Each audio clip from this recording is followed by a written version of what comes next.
Assalamualaikum dan salam sejahtera. Anda sedang menonton Pantau Kerajaan Baharu. Tetapi topik yang kami nak bincangkan kali ini melihat bagaimana keadaan ataupun kejadian tanah runtuh di tapak perkhemahan Fardes Organic Farm itu ketika detik awal kejadian cabaran anggota dan bagaimana keadaan bencana seperti ini, respon dan tindakan itu boleh diperbaiki. Yang kita tahu pada kali ini, integrasi melibatkan kerjasama pelbagai agensi cukup cemerlang, cukup baik. Bukan nak kata kejadian itu baik, tapi respons pasukan keselamatan berhadapan dengan bencana ini cukup baik kalau kita saksikan. Tetapi yang pasti kejadian pada 16 Disember lalu adalah yang kedua terbesar membabitkan jumlah mangsa maut selepas peruntuhan kondominium Highland Tower pada 1993 yang mengorbankan 48 nyawa itu. Ya, dan tragedi jam kira-kira 2.30 pagi itu babitkan 92 mangsa dengan 61 daripada mereka terselamat, 31 itu korban dan selepas berlaku runtuhan tanah hingga menimbus kawasan perkhemahan. Dan kejadian menyayat hati itu meragut 18 nyawa individu dewasa dan 13 kanak-kanak dengan 20 mayat ditemukan di sektor A, 1 sektor B dan 10 lagi di sektor C di kawasan perkhemahan tersebut. Cabaran cukup besar apabila melibatkan jumlah mangsa yang ramai. Namun, berkat kecekalan wira-wira negara yang bertungkus lemus selama 9 ke 10 hari mencari mangsa yang hilang akhirnya membuahkan hasil. Dan atas sebab itu, kami di Astro Awani ada jemput Jabatan Bomba Penyelamat Malaysia JBPM untuk ceritakan kisah di sebalik tragedi Batang Kali secara eksklusif kepada anda, Hakim. Ya, dan bersama di studio pada ketika ini adalah di sebelah kanan saya, Penolong Pengarah Jabatan Bomba dan Penyelamat Malaysia Selangor, Penguasa Kanan Bomba 1, Tuan Hafizah Mohamed Noor. Terima kasih kerana sudi hadir. Dan yang keduanya, Pegawai Cawangan Pengurusan Operasi dan Balai Bahagian Operasi Kebombaan dan Penyelamat PBT 1, Tuan Muzamil Muhammad Salim. Assalamualaikum, selamat pagi kedua-duanya. Terima kasih sudi meluangkan masa bersama kami pada pagi ini. Kita harapkan tidak ada panggilan MERS ataupun kecemasan pada pagi ini sementara kita bersiaran. Tuan, tapi pagi-pagi ini waktu terpetugas pegawai dan juga anggota bomba ni tak kira masa, 24 jam, round the clock. Yeah. Dan kejadian pada awal pagi 16 Disember itu pastinya membuatkan anggota bomba yang sentiasa berdalam keadaan bersiap siaga bersedia ini, orang kata terbeliak sekejap biji mata apabila menerima laporan. Laporan awal tuan kita terima yang dimaklumkan 2.24 pagi. Tapi sebenarnya bagaimana detik-detik awal apabila pihak bomba dimaklumkan mengenai kejadian itu? Bagaimana keadaan itu? Boleh tuan kongsikan? Okey, baik. Terima kasih kepada Hakim dengan Hafizi. Saya ucapkan ribuan terima kasih kepada Astro Awani atas jemputan pada hari ini. Yang kedua, saya ucapkan salam takziah kepada keluarga mangsa lah, yang telah ditimpa musibah. Okay, yang pertamanya, untuk makluman kes pada kejadian 16 Disember tu, kita mendapat panggilan di bilik kawalan Kuala Kubu, Balai Bomba dan Penyelamat Kuala Kubu di bawah kawasan Kuala Kubu lah. So kita terima panggilan pada 2.24 pagi. Terima panggilan kata tanah runtuh. Dengan tanah runtuh tak apa lagi, tapi dengan mangsa tu yang terkejut. Dimaklumkan mangsa lebih kurang dalam 100 orang. 100 orang ni banyak sebenarnya. Dan juga melibatkan gerak kerja yang kena cepat dan juga banyak.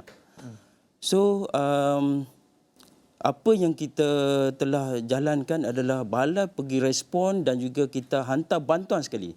Masa tu ada berapa orang balai? Di balai tu yang purata dia bertugas ni sepanjang masa ni 1 jentera 7. Kebiasaan dia, purata dia. So kita hantar daripada balai Kuala Kubu, kita hantar bantuan daripada Rawang, kita hantar daripada Selayang, kita hantar daripada bantuan daripada negeri Pahang, Genting pun turun. So dia respon dulu. So kebetulan masa yang sama juga untuk makluman, sebenarnya kita ni ada satu siap siaga berkaitan dengan monsun Timur Laut. Kita dah buat satu latihan dan juga gerak atau kerja lah. Atau gerak kerja pasukan khas ni. Kebetulan pada tu memang kita bersiap sedia lah. Kita gerakkan terus pasukan Storm, Mastim, pasukan gerak cepat. Kita panggil pasukan gerak cepat MTL, monsun Timur Laut. Kita gerakkan terus ke lokasi. Sebab tu kita terima panggilan dalam masa pukul 3, pukul 4 tu dah penuh dah bomba untuk pergi menyelamat. Yang ada kat situ. Kita keluarkan mangsa-mangsa yang hidup. Itu prioriti kita dulu lah. Yang hidup kita keluarkan dulu. Supaya sekiranya berlaku susulan tanah runtuh, kita keluarkan dia di tempat selamat dah. Sebab kita tak tahu keadaan semasa waktu tu. Dan Tuan Muzammil, kalau kita tengok antara perkara yang ketika saya sampai adalah cabarannya adalah berkaitan dengan komunikasi apabila ia melibatkan jumlah mangsa yang cukup ramai. Macam mana sebenarnya komunikasi itu boleh dilaksanakan ketika line tak ada, telefon, internet tak ada dan sebagainya? Mungkin macam mana? Sebab bila nampak 100 orang, ini besar. Ini memang serius. Pada peringkat awalnya, semasa saya mendapat maklumat daripada Pusat Gerakan Operasi untuk hadir ke kes berkenaan, dimaklumkan sehingga 100 orang mangsa, saya dah tergerak hati untuk membuat panggilan untuk unit sokongan daripada syarikat konsesi lah. Kita menggunakan Government Integrated Radio Network ataupun GEN. Itu adalah komunikasi utama jabatan. Dan kita maklumkan supaya syarikat konsesi ini terus datang ke lokasi sebab tempat itu bukanlah tempat population area. Yang mana bukan population area ni, sistem kita ni selalunya tidak berapa baik. Alhamdulillah kita sampai di sana. Kita boleh berkomunikasi dengan pusat gerakan, kita menghantar laporan secara tersusun. Dan pada peringkat awalnya, talian telco masih ada tetapi agak terhad. Jadi kita tak dapat nak menghantar laporan secara bergambar, secara terus ke pusat gerakan kita lah. Tetapi segala tindakan pasukan penyelamat di bawah, saya bertanggungjawab di mana saya rasakan kena ada communication alternatif jikalau komunikasi utama kita gagal. So saya juga menghubungi radio amatur yang pernah bekerjasama dengan kita untuk bantuan sokongan, dan kita juga ada komunikasi alternatif radio point to point yang mana jikalau komunikasi utama kita gagal, kita ada komunikasi sokongan yang mana jikalau kita alpa, risiko yang bakal menimpa pasukan penyelamat itu adalah tinggi lah. Disebabkan ada pergerakan tanah. Tuan, pada ketika itu. saya kira dalam mana-mana aspek bencana ataupun krisis, aspek komunikasi ini adalah aspek yang cukup, elemen yang cukup penting, crucial. Nombor satu, establish communication. Ya, betul. Dan saya kira sebenarnya Esra Awani, saluran berita 24 jam, antara yang terawal, yang paling awal sebenarnya berada di lokasi kejadian. Hafizi Azaman sebenarnya yang ada paling awal di lokasi kejadian. Betul. Sebab kita mendapat maklumat yang awal lebih kurang 4 pagi apabila kita masuk kerja. Nasib baik shift pagi. Nasib baik shift pagi. Tapi apabila Hafizi sampai sana, masalah kami pula dengan Hafizi di sana, telefon tak dapat. Bila bercakap, line putus-putus. Hafizi dari pagi sampai petang dia kena duduk sana sebab kita nak pastikan dia dapat hantar laporan dia. Tapi laporan tu macam mana Hafizi hantar? Yang mungkin sebenarnya memberikan gambaran di pihak media, sebenarnya kami juga berhadapan dengan kesukaran untuk establish communication. Dan pastinya kesukaran ini mungkin turut dikongsi sama oleh pasukan pihak bomba dan penyelamat. Kalau Hafizi macam mana? Waktu nak hantar visual, nak berkomunikasi, menghantar laporan. Okey, tips dia adalah saya ambil video hanya 5 saat tak boleh lebih. Kalau lebih, dia akan jadi berat. Kemudian apabila sebarang sidang media dan sebagainya, saya ambil di situ, kemudian saya lari naik atas untuk dapatkan tempat yang memang kita rasa ada line dan sebagainya, baru kita boleh hantar record dan sebagainya. Itu semua kita hantar laporan-laporan itu. Itu kaedah saya lah. Amatur untuk media lah kan. Kalau di pihak bomba bagaimana nak establish first line of communication itu? Kita ada telefon satelit sebenarnya yang mana dibawa oleh pasukan SMART yang kita gunakan pada peringkat awal. Sebelumnya pihak telco up dia punya signal lah. Alhamdulillah sedikit demi sedikit maklumat kita dapat hantar sebelum talian telco tu establish pada peringkat awal lah. Kalau masalah selain daripada tu juga macam kita nak hantar gambar tu sama juga dari segi komunikasi ni antara bawah ke PKB hantar ke PJO cuma gambar kita nak loading tu pakai info tu maknanya dia memang kita pun lari juga ke atas betul lah, sama tu Bertembung sikit. tapi cabaran establish komunikasi untuk hantar laporan itu orang kata apa, priority nombor 2. Priority ataupun keutamaan pertama adalah menyelamatkan mangsa pada Betul. momen-momen ataupun minit-minit awal kejadian. Orang kata seminit yang pertama itu itulah peluang yang paling tinggi sebenarnya. Betul. Cabaran Tuan Hafizah yang berada di sana antara terawal, apa cabarannya selain daripada cabaran komunikasi lah, sebab ni 100 orang cerun tinggi. Kalau kita lihat grafik visual itu tadi tu kita lihat 30 meter. Itu tak masuk lagi isi padu tanah yang beratus ribu meter padu tu. Macam mana Tuan? Dan kalau tak salah saya, Datuk Nur Azam ada katakan bahawa ada pergerakan, masih ada pergerakan tanah di hari pertama tu. Okey, untuk makluman yang cabaran tu sebenarnya manusia ni kalau bekerja dalam gelap adalah cabaran dia. Pada awal kita pergi sampal tu, keadaan 3 pagi tu gelap. Itu cabaran. Walaupun kita ada lampu suluh apa semua, tapi kawasan yang baru bagi kita merupakan risiko juga. Dalam keadaan pertama gelap, yang keduanya dalam keadaan tanah berselut. Tanah berselut tu dalam, banyak, luas tanah berselut ni. Kita punya pergerakan pun akan tersangkut disebabkan pergerakan kita ni selut tu menarik kaki kita lah. So maknanya dia pergerakan kita ni lambat, slow dan juga Nak langkah berat. nak langkah tu berat. So itu yang keduanya tanah berselut. Yang ketiganya kita takut ada pergerakan lagi. Kita takut ada pergerakan lagi, keselamatan orang yang nak menyelamat ni maknanya dia lagi berisiko. So maknanya dia itu pun kita kena ambil berhati-hati juga. So yang lainnya ni yang cabaran paling penting ni bila kita tak tahu jumlah yang sebenarnya orang yang berada kat situ. Betul. Itu yang paling takut sekali sebab kita dapat maklumat 100 orang. 100 orang ni belum figure yang betul lagi. Belum figure yang betul lagi. Yang ni yang kita jadi keruncingan kita ni jumlah kita tak tahu. Sehinggalah dalam keadaan yang dah cerah sikit, so barulah kita dapat kuantiti yang meyakinkan. Kuantiti yang meyakinkan dimaklumkan dalam jumlah 94. Awalnya 94 dimaklumkan kita telah keluarkan 61 yang hidup, termasuklah yang cedera juga.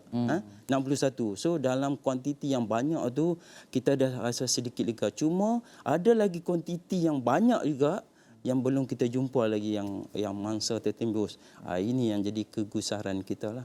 So itu adalah risiko dan juga cabaran kita yang kita hadapi lah. Apa first hour dalam misi mencari dan menyelamat itu, jam yang pertama, minit yang pertama, apa yang bermain di fikiran para anggota bomber dan penyelamat pada ketika itu?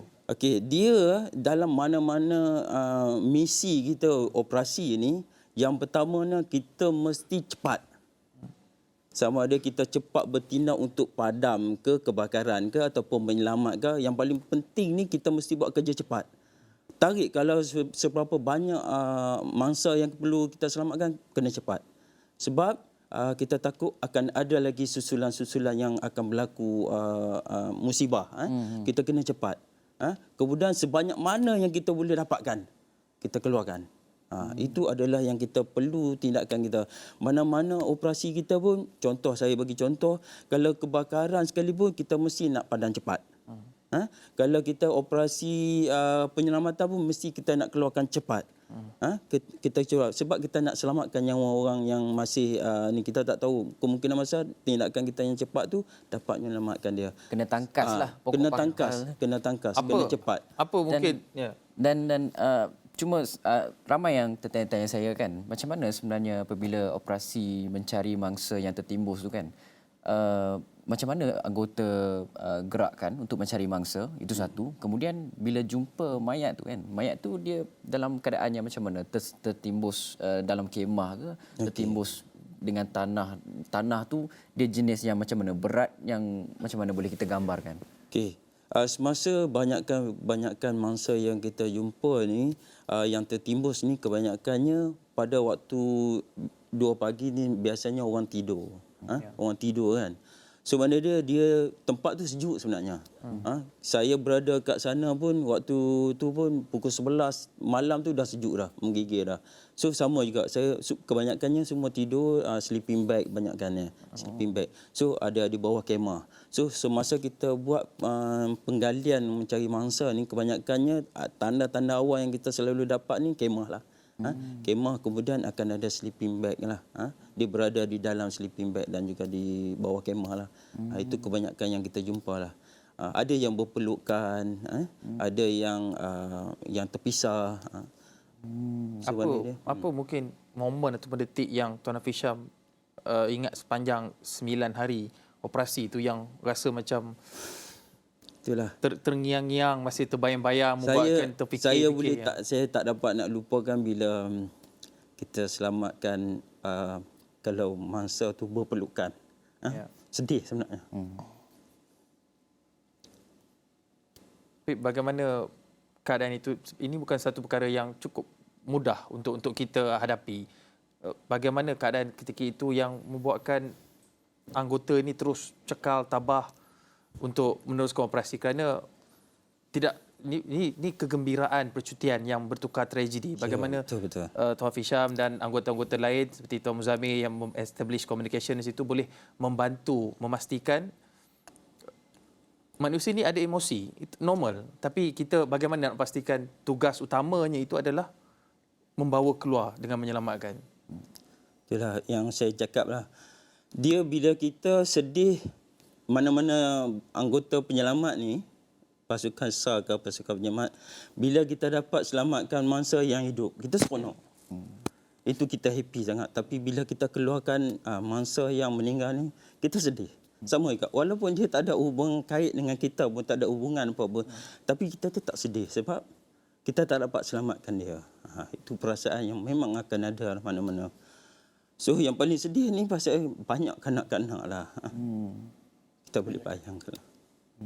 Dia waktu itulah kita akan teringat rumah kita kan.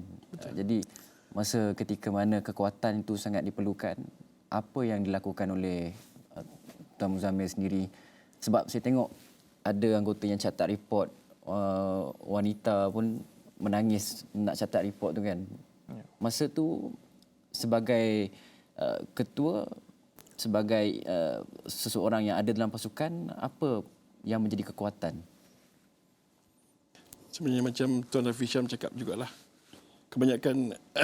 Kebanyakannya mangsa yang disenaraikan tu sebahagiannya adalah kanak-kanak yang berumur antara 1 hingga 11 tahun. Jadi semasa kita di pos kawalan dekat atas tu, kita mendapat maklumat awal jikalau mangsa dijumpai melalui komunikasi radio lah. Semasa komunikasi radio tu dimaklumkan satu mangsa kanak-kanak telah dijumpai. Jadi kita merasa, kita teringat kepada keluarga kita dan kita terasakan betapa dia semasa kejadian tu dia ditimbus tanah. Jadi kita rasakan macam mana dia menghadapi situasi macam tu pada ketika itulah. Wira Dan yang pada awal pagi tu ada satu mangsa yang selamat tu, dia datang jumpa saya. Dia tanya, ada tak potensi kalau jumpa mangsa yang masih hidup? Dia tanyakan saya. Jadi saya cakap, kalau dah pukul jam 2-3 pagi sehingga pukul 10 pagi, saya rasa kalau dia ditemukan hidup tu, itu mungkin keajaiban lah. Selalunya kita jumpa dalam keadaan ni lah, sebaliknya lah. Ini pastinya bukan detik yang mudah sebenarnya untuk anggota pasukan mencari dan menyelamat untuk meneruskan operasi, tetapi ia perlu diteruskan, bukan hanya tempoh seketika. 9 hari, tempoh yang cukup panjang sebenarnya. Pencarian demi pencarian, sektor demi sektor dibuat, yang pastinya memerlukan kekuatan emosi dan juga fizikal. Ini kita ucapkan terima kasih kepada wira-wira tidak didendang kita, tapi kita perlu berhenti rehat seketika. Selepas ini kita akan kongsikan bagaimana sebenarnya motivasi yang diperolehi mereka ini dan juga kerjasama antara agensi-agensi ini mampu menjayakan sebuah operasi misi mencari dan menyelamat yang dapat dilakukan dalam tempoh yang pantas, teratur dan juga tersusun. Kita berhenti rehat seketika, kembali selepas ini.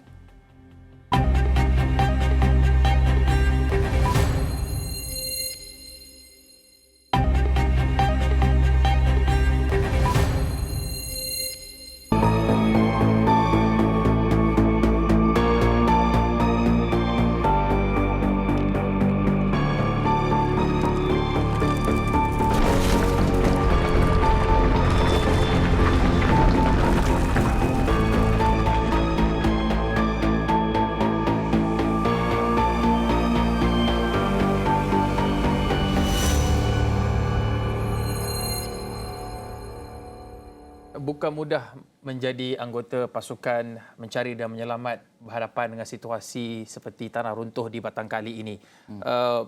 Jumlah mangsa yang ramai, hampir 100 orang mangsa, lokasi keadaan yang cukup mencabar, tanah runtuh, dan apabila berjaya menemui mangsa sama ada dalam keadaan hidup ataupun tidak, ia pastinya boleh meruntun jiwa kita, setiap manusia ini. Tetapi tugas pasukan bomba dan penyelamat ini bukan hanya dengan situasi keadaan bencana seperti tanah runtuh.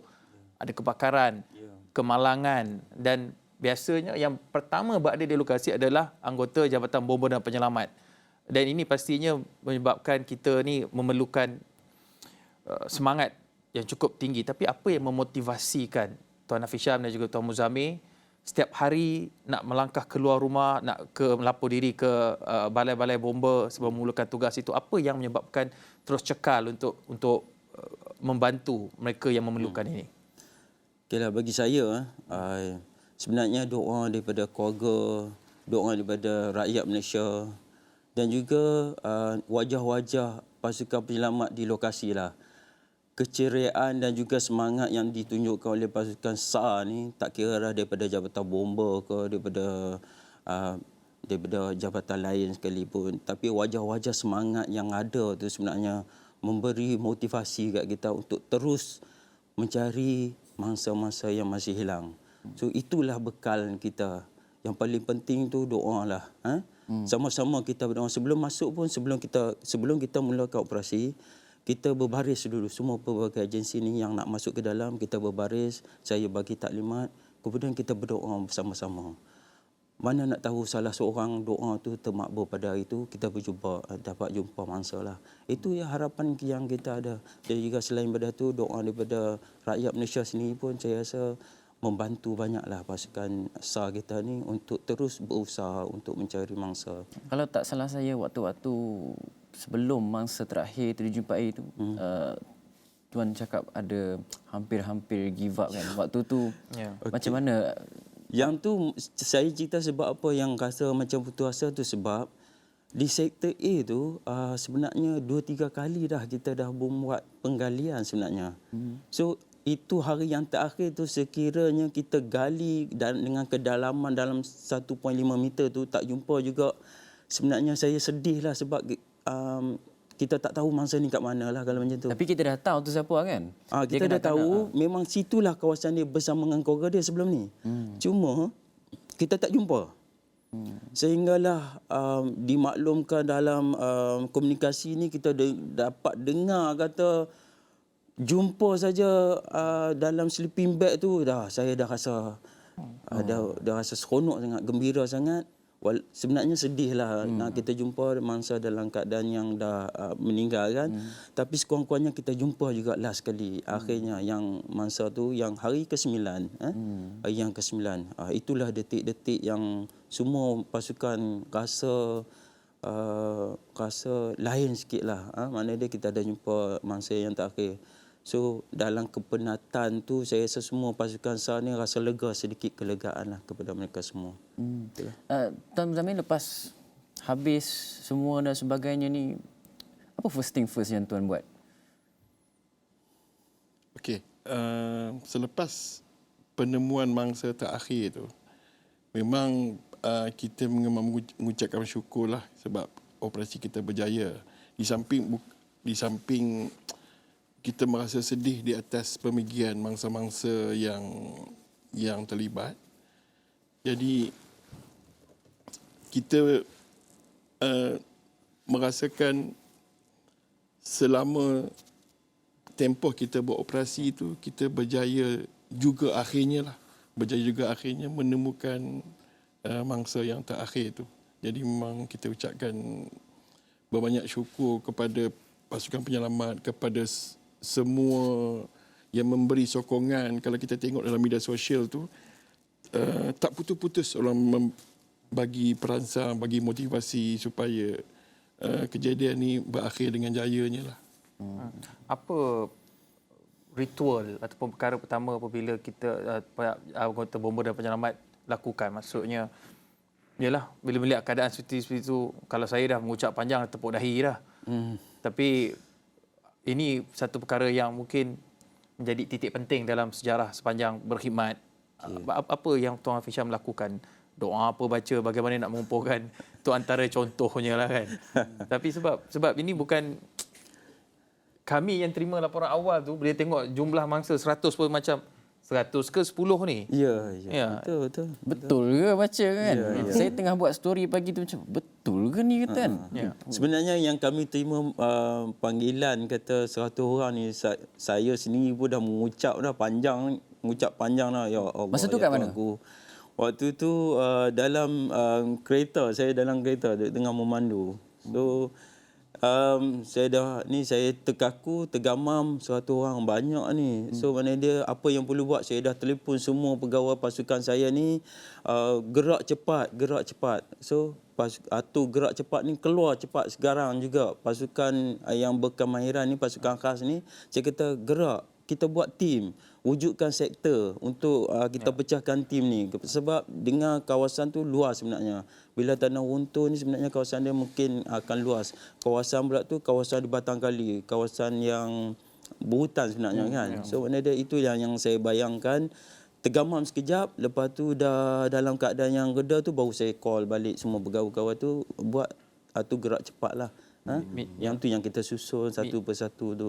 Misi mencari dan menyelamat ini, insiden tanah runtuh Batang Kali ini disifatkan oleh Ketua Polis Negara Tan Sri Akrisan Abdullah Sani sebagai salah satu template contoh terbaik bagaimana kerjasama koordinasi antara agensi penyelamat ni. Betul. Apa yang mungkin ruang ditambah baik ataupun mungkin kita gunakan ini sebagai satu perkara yang ini adalah new normal untuk kerjasama interagensi. Sebab tak kisah saya ada lebih 8-12 agensi penyelamat lain daripada Jabatan Nuklear lain. Lebih rasanya tu. Lebih.